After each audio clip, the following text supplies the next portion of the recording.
Okay. Tell me if you guys can see this, okay? Everyone give me a thumbs up if you can see that. Yeah, okay, cool. So I'm gonna actually go ahead and do this. Ah, goodness. Okay, here we are. Okay, so today is what, June 11th. I can't believe it's already that far into June, which is past halfway through the year, if you can believe it. That's hard to believe. And mindful communication, what are you laughing at, Eugenia? Because it's halfway through the year? Yeah, I know, crazy. We're now on the backside of the year, which is crazy.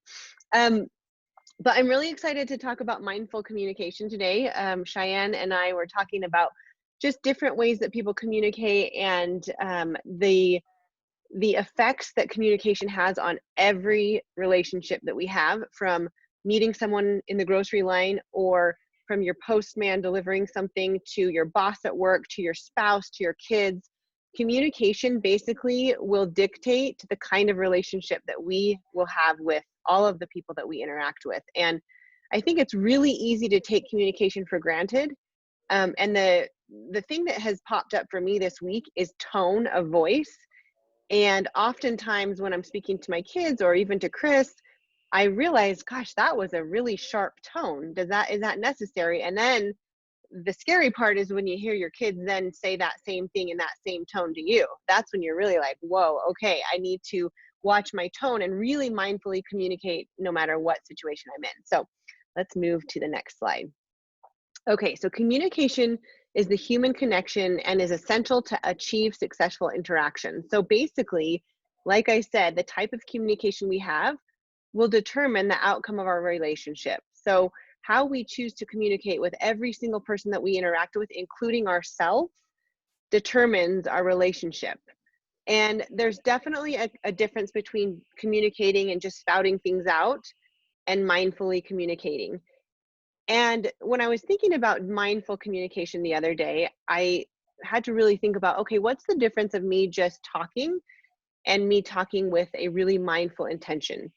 And great attention to the details of our words and exactly what we're saying, and taking our ego out, is basically giving us the ability to mindfully communicate. So there's a real clear definition between thinking before we speak and really thoughtfully putting together our sentences, our tone of voice, how we're going to approach a situation. Are we going to raise our voice? Are we going to talk calmly? Those are all ways that we can mindfully communicate.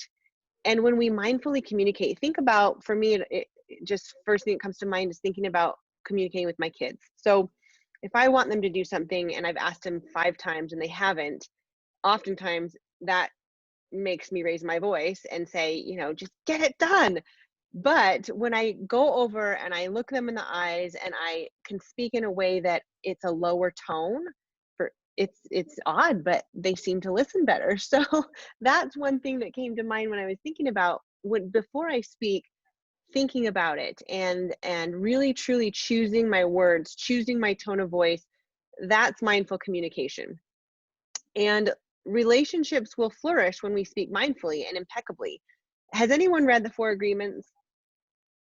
I love that. That there's a whole agreement and section on speaking with impeccability and speaking impeccably with our words. And it's really true. When we really truly think about our words and we communicate in a mindful way, then relationships really flourish. And we have no reason to gossip. We have no reason to allow gossip or negativity into our communication and into our lives.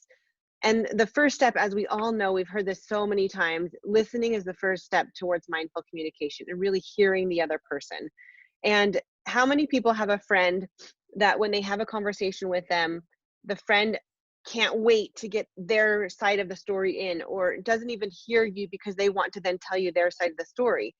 And think of how that makes us feel. It's like, well, really, are you listening, or you just want to tell me your side of the story? So listening is one of the most important, if not the most important, first steps towards communication.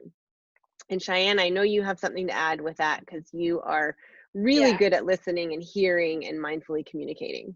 So, my degree is strategic communication. So, communication is like everything for me. And I think that my yoga teacher spiritual side combined with my education and how to communicate allows me to do the work I do for a living. And like Alethea said, how many of us have a friend that is talking instead of listening? But how many of us, every one of us, can really be honest that we do it too? If we kind of start our day with the intent of how do I be out there in the world as a beacon of light? How do I listen to what the people that I need are telling me? Those two things, if we have those two intentions, it kind of sets us up for success. Because if we are trying to be positive and we are listening, it's going to change everything for us. The arguments that happen and the miscommunication happen when we're not listening, and we can't control the other person. And if we tell them we feel like they're not listening, it just kind of creates a rift anyway. So what we can do is take the initiative and be the listener. And other people will kind of take note from that. You'll notice that when you are a good listener and you are calm, then people automatically listen better to you. And it might be annoying in a relationship to be the better listener, but even if it improves the communication all around, it's worth being the better listener, always. Very true. Okay, so next up, mindful communication. So these were, when I was researching mindful communication, I came across a lot of these different ideas and different things that we can actually take as actionable ideas with communication. And I think that the goal here, there's a lot on this slide, but the goal here is maybe to focus on 2 things or 3 things that you can mindfully take with you today and just be really conscious about communication and how we're talking. So non-judgment, obviously it's really hard to not judge somebody when you're communicating with them or when you first meet them. But let's say somebody's telling us a story and we're friends with that person. It's really hard to not judge the other person as well. And there's always 2 sides to every story. There's really perspectives, and there's each person's view. There's not usually a right or a wrong. So I think that's really important, to stay open-minded and to stay mindfully communicating and mindfully listening. Show understanding, obviously see the bigger picture and give a sense of comfort through understanding where the person's coming from, putting yourself in her shoes and really asking that person to put themselves in your shoes too, if the role is reversed. But when we're listening and when we're really hearing somebody speak, it's helpful if we can, before judging, before saying no, and even if it's with our child, the first, your first instinct might be to say, no, that's not the way it is, or no, you can't do that. Or maybe if it's with a girlfriend or a mom or whoever, when we're listening, try to really consciously say, okay, so this person's telling me this, so how would I feel if I was in that situation, before automatically wanting to respond and to judge, which is really hard to do.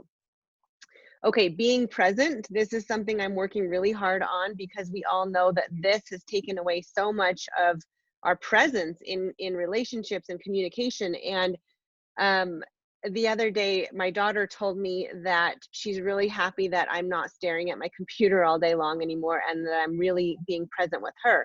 And talk about like that.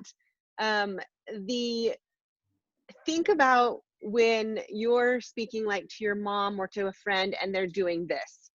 It's really annoying. And I used to justify, well, I'm working, I'm doing my work, I'm following up with people, but they don't care. Whoever's on the other side doesn't really care. They just know that you're not fully present. So that's one of the biggest things that I've been working on, is to be fully present, to put the device away, to have blocks of time when, okay, mom is working and she is looking at her computer, but that's a block of time and then it's away. Letting go of results. So a lot of times when we talk, we want to have a result. We want to have an end goal with a discussion, right? So we want to basically get to the end of the discussion and say, well, this is how it's going to end. And that can kill a conversation. That can kill the importance of the conversation. And then I really like this part. So think of the acronym THINK before you speak. So is it true? Is what you're saying true? Is it helpful? Sometimes we want to communicate something, but really, is it helpful? And if it's not helpful, does it need to be said? Is it necessary? Is it inspiring? So is it going to help the other person? Is it going to inspire the other person? Is it necessary? Again, so kind of along the same lines of being helpful. Is this necessary for me to tell this person? And if it is, by all means. If it's not, and you just want to tell them for some odd reason, then maybe it's something that you just keep to yourself. And is it kind? So when we are speaking, do we have a kind tone? Do we have a kind intention? And are we doing the communication for the right reasons? And if so, then great, that's what we need to do. And Cheyenne, I know you have a comment on this too. And there's one quote that my mom told me when I was in high school. And I can't imagine raising a teenager at this point. Lonnie, I might need to come to you at that point. But I remember in high school, my mom telling me a quote along the lines of, if you do not let that which is inside of you out, that which is inside of you will kill you. If you do let that which is not inside of you out, that which is inside of you will save you. So I think it's a very fine line between thinking of, is this necessary to tell someone, and is it not? Is it helpful, and is it not? But if it's going to help you and it's going to save your soul, it's going to save you, then it's worth communicating. So that's a quote that I've always taken with me along the journey. Cheyenne, chime in here. So yeah, that's a huge thing that Alethea shared with us. So disease in your body, right, is when something is out of alignment. That's what disease is. Disease is whatever, it's all different places in your body, but something's manifested because you haven't worked through it. If you have good communication skills, it's the key to your health. If you can communicate with others and yourself with what's happening internally, you're dealing with this stuff. You're not burying it inside. A lot of us medicate the things we're not talking about. And this kind of takes a really like a soft topic to something a little bit heavy, but I think it's valuable for us to touch on it. If something's bothering us, it's eating at us. Think about that. We can't put it down until we talk through it, either with a friend or whoever it's about. And if it's with our kids, until we can kind of communicate with them in a way where they understand that. So if we think of communication as a tool for health, not just communication wise, but health for our bodies and our minds, we might give it more attention because it deserves the attention. It really does. When you have a fight with a friend, you kind of feel tense in your body, or maybe even in your stomach. And like a text with them, it kind of, you feel that emotion. Raise your hand if you feel what I'm talking about, if you understand. The way that we get through that is if we address it, right?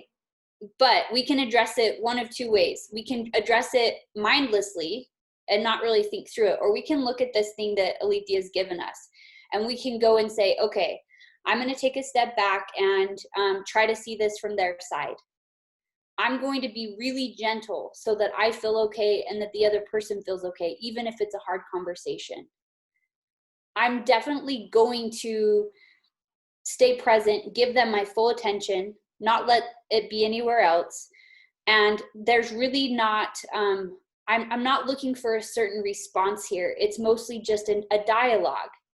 When we take away the where are we going with this, all of that expectation goes aside. And, we put these fake timing things on ourselves, or the way things are supposed to be. If we can kind of erase that, it heals our relationships. And I love the THINK acronym. If you write that down, I think it's good reminder. If you have trouble with communication, or if you have some tough topics to get through right now, just use that to help you kind of soften it. I do too. I like that. That's the first time I had seen that acronym, and I really like it. Okay, next up here. So the 4 steps to communication. So thinking, listening, speaking, and nonverbal. I think listening is, a good listener is a good communicator. But before we even listen, we think about things and we process things in our heads. And if we're the one that we want to communicate something to someone else, thinking about it is really important, because how do we want to come across? How do we want them to hear us? How do we want to speak in what tone? And I think if there's something inside that there's a rift, or there's something with a friend that Cheyenne was talking about, really thinking about it in a mindful way beforehand, and even making notes if that's something that you need to do. If it's with a spouse, maybe you have to have a tough conversation with a partner. Thinking about it, making some notes, and really planning out what is best to say. And then, of course, listening to the other person, listening to your heart, listening to yourself, and then comes speaking, and then comes our nonverbal. And nonverbal communication is huge too, because, if I'm speaking to you with a smile and with my hands and like with an open heart, that's much different than me, being like this. So sometimes we forget that communication is highly nonverbal as well. So the biggest communication problem that people have is listening to reply rather than to understand. And I think that's really important, because we can think of that friend or a time when we've done this. We're so excited to reply and we're so excited for the results that we didn't even hear what the person had to say. So I think really consciously listening and then giving our reply is really important. All right. Okay. So I really, until I thought about this really, really mindfully, didn't understand fully the connection between assumptions and communication. So if you've read the four agreements, again, you know that don't ever assume. Assuming is one of the agreements, and don't make assumptions is something that he really highly focuses on, because assumptions will most of the time lead us to poor communication. It will lead us in the wrong direction. um, and a lot of times, well, let's back up. So finding the courage to ask for what we want. I know that we're all very kind women, and I know that every one of us on here at times has probably put something aside because we don't have the courage to ask for what we want. But asking for what we want allows us to communicate in terms of how we want to grow, how we want to live. And think about something with a spouse or a partner. I think that's what comes to mind for me first. But if there's something that you want, it's not fair for us to assume that our spouse or partner knows that. Asking for what we want gives the opportunity to the other person to either say yes or no, but it also lets them know what we desire and gives them the opportunity to respond. If we I want keep to. that in, yes, please. Yeah. Okay. So this one's really important. And we've been kind of working on this the last 2 weeks. So I want to give you guys this gift, this little nugget. When you ask for what you want, not only do you actually have a chance of getting it, but you give the other person permission to ask you for what they want. Think about that for a second. So how many times do we wish somebody would show up for us in a certain way, but we haven't expressed it clearly? And then how many times do we want to do something for someone else, but we're not really sure what to do? That happens for me all the time. I'm like, I really want to do something for this person. I have no idea what to do. When I tell someone, when I communicate clearly, can you help me with this? I automatically say, or see them turn around and say, yes, can you help me with this? And I'm like, yes, it's like a win-win. So the courage for what you want, it gives the other person the ability, it teaches them how to do the same. And this works really good for your spouse, your kids, your coworkers, anybody. It's that initiative of showing up the way you want other people to show up. It's setting the example in like a really beautiful way. I love that. That's so true. And on the second point here, speaking openly and honestly to avoid assumptions.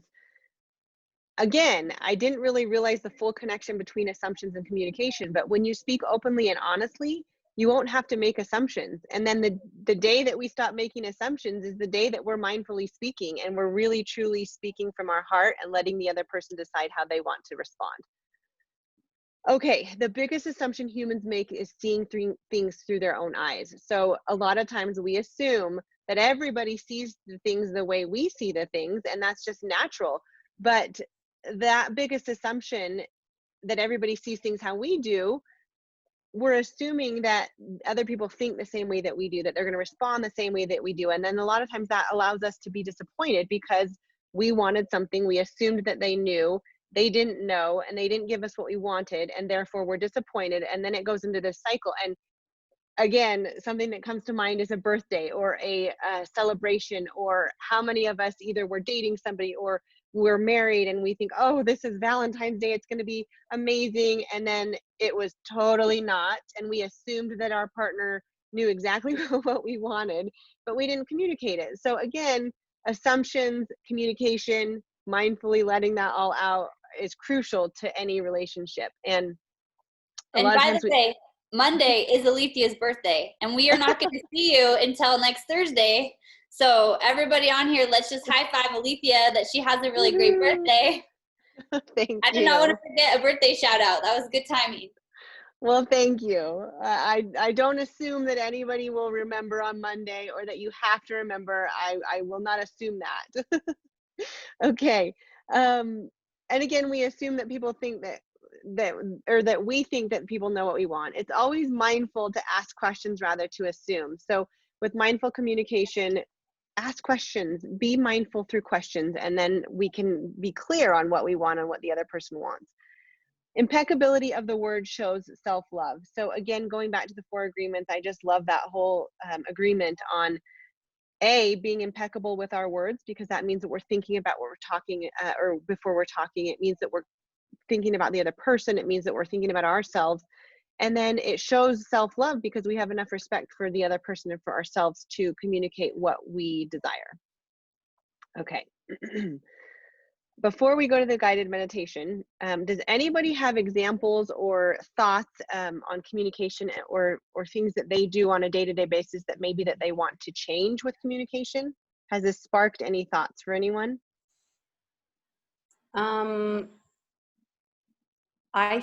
I feel like sometimes, because I'm pretty open and honest communicator, but sometimes I feel like when I'm in a relationship with somebody, unless they're open to hearing the honesty, it's not received very well. I don't know if you have any tips on how you can be open and honest with your communication without being accusative or like pointing everything on them. Mm-hmm. Does that make sense? Yeah. Oh yeah. It's Alethea knows what I'm talking about, but my ex was just so closed off to listening to anything. Like he would listen, but then just perception is everything.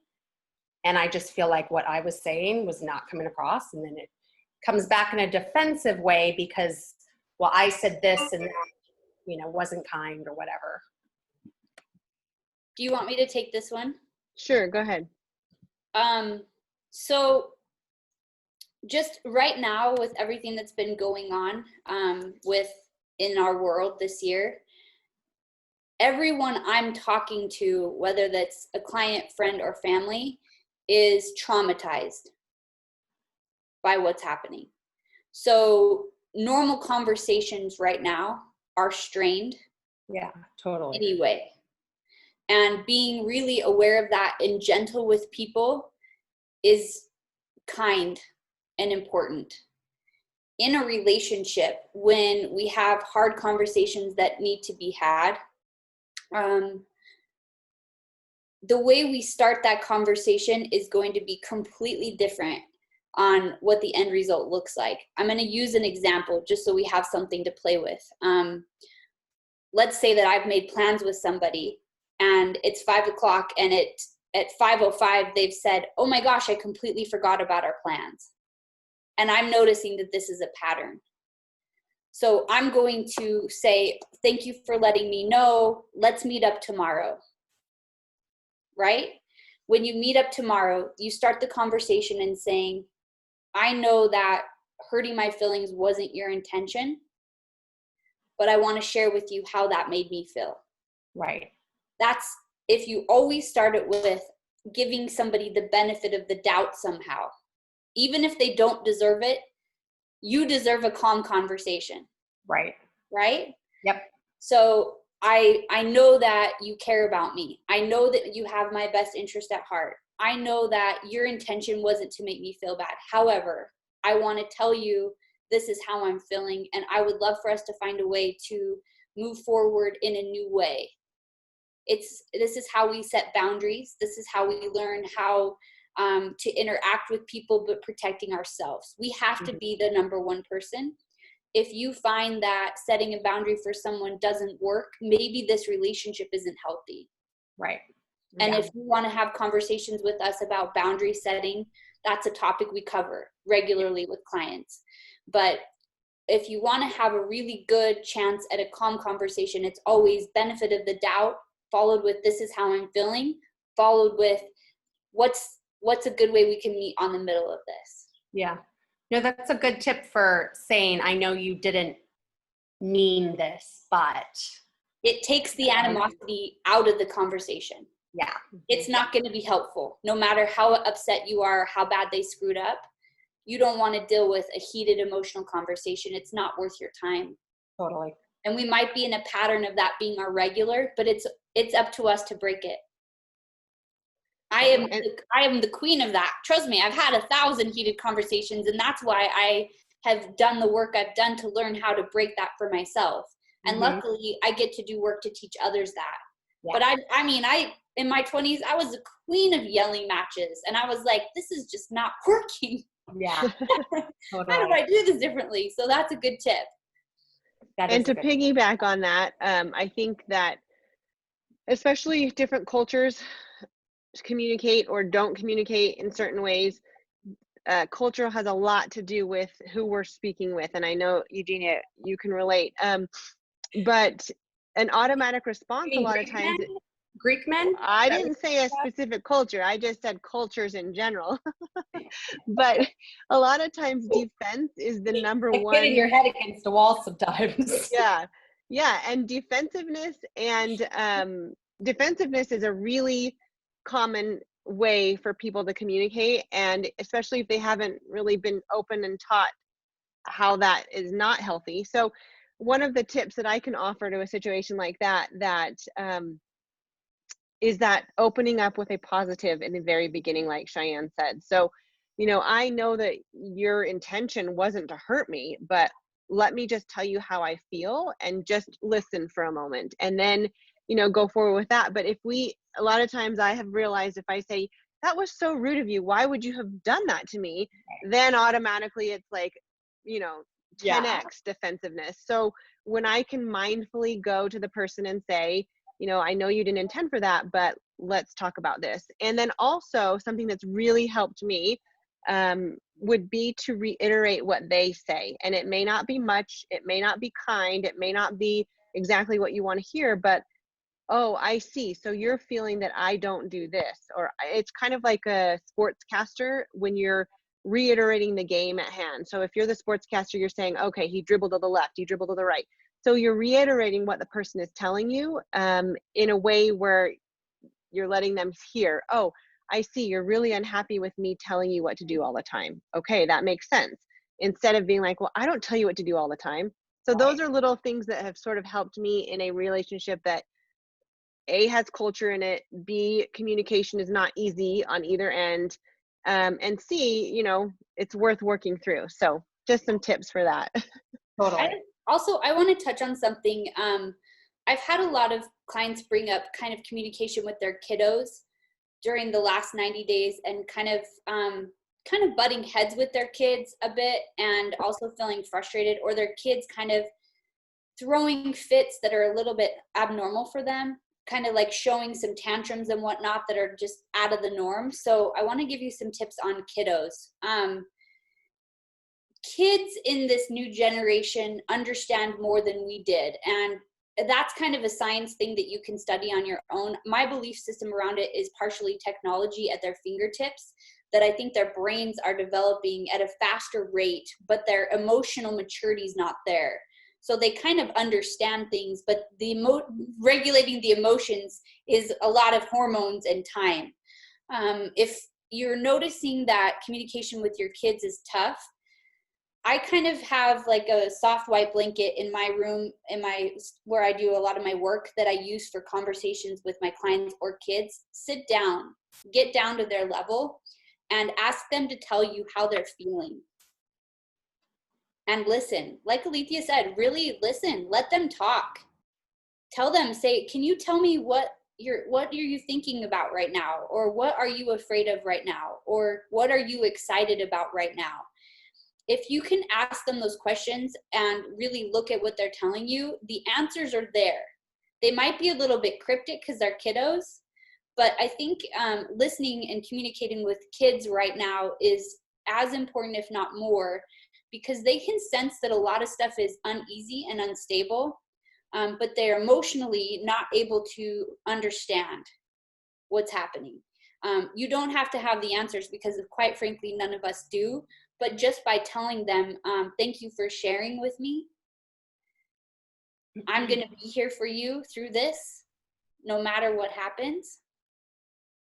I appreciate hearing your ideas, and I love being a part of your experience. It just really validates them, and it's a good bonding tool for you guys. And I've been studying it the last couple of weeks, so I didn't want to kind of leave our call without sharing that. Our kids can inspire us so much.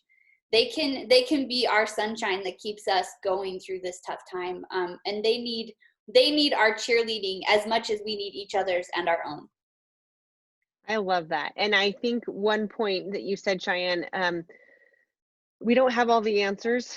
And quite frankly, we have none of the answers of what's going to happen in the next month or 2 or 3. And that's really kind of scary for them and us, but a lot scarier for them too, because for kids, the most secure thing that they can feel is knowing what's next and knowing what the plan is, because that helps them to feel confident and secure. But when we don't know the answers, I think repeating what they said is so validating, and sometimes they're fine with it as long as you say, I see you're scared about this. Yeah, that's understandable. And that's enough sometimes. So I think that's really important to know that we don't have all the answers. We don't know, but really connecting and being present and repeating their fears may just be enough. And that might just be what they need. And really quickly on that note, for kids or for partners that have a hard time communicating freely and openly, something that's really helped us is what was your best part of your day at the dinner table, and what was your worst part of the day at the dinner table, what was your silliest part of your day at the dinner table, when we're all sitting together. And even with my husband, like, that opens up conversations that I wouldn't have known what happened during his day, and he wouldn't have shared freely. So toddlers or husbands or whatever age, it's a really helpful tool to they use. act the same, toddlers. Exactly. Anyway, so does anyone else have anything to say before we get comfortable? Or any questions for us? Okay.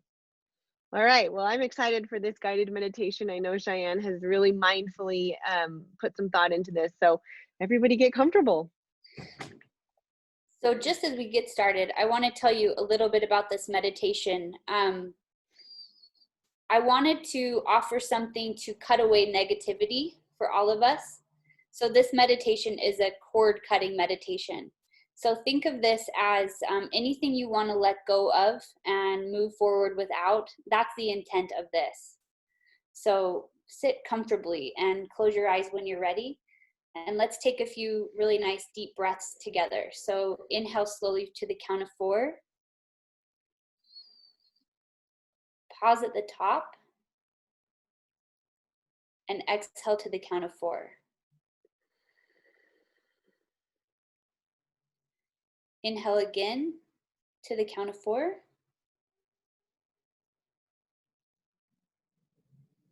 Pause and exhale to the count of 4.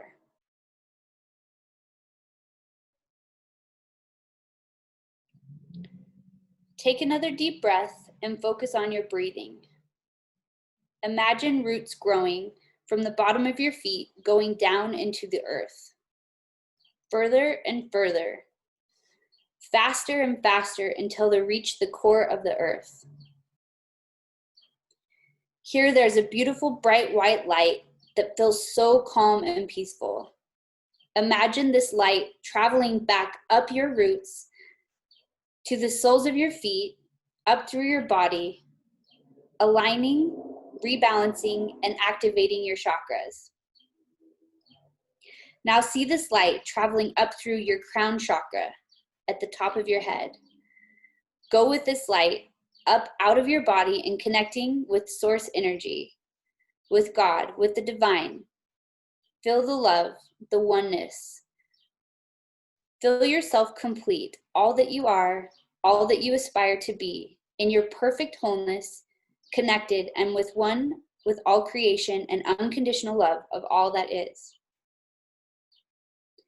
Now tune into your aura, the energy body around your body. Become aware of any cords that are attached to you. And we ask Archangel Michael to cut any cords that have attached to anyone or anything that is attached to you that no longer serves your highest good. Ask that the patterns and lessons be released, resolved, and sent back to light. Feel and see Archangel Michael cutting these cords with his beautiful sword of light. Archangel Raphael surrounding you in emerald green healing light. Watch as these cords and all their painful lessons and attachments are sent up to source to be transmuted. Ask that any energy that has been drained from you to be cleaned, purified, and returned to you. Feel a beautiful ball of light surrounding you and taking you back to your body, down through your crown chakra, down through your body, through your feet, into Mother Earth, back down to the core. Feel Mother Earth's energy traveling back to your feet, encasing them in beautiful white light, traveling up through your body, opening your heart. Feel this energy of unconditional love. Place your hand over your heart. Feel the warmth of your body and the love that spills through every cell of your body. Feel your energy go up through your head and out the top, encasing your whole body and aura in light and love. When you're ready, slowly open your eyes. Take this energy with you this weekend and know that you are surrounded with love and light and our support always. We're here with you. Thank you for coming today. Thanks, you guys.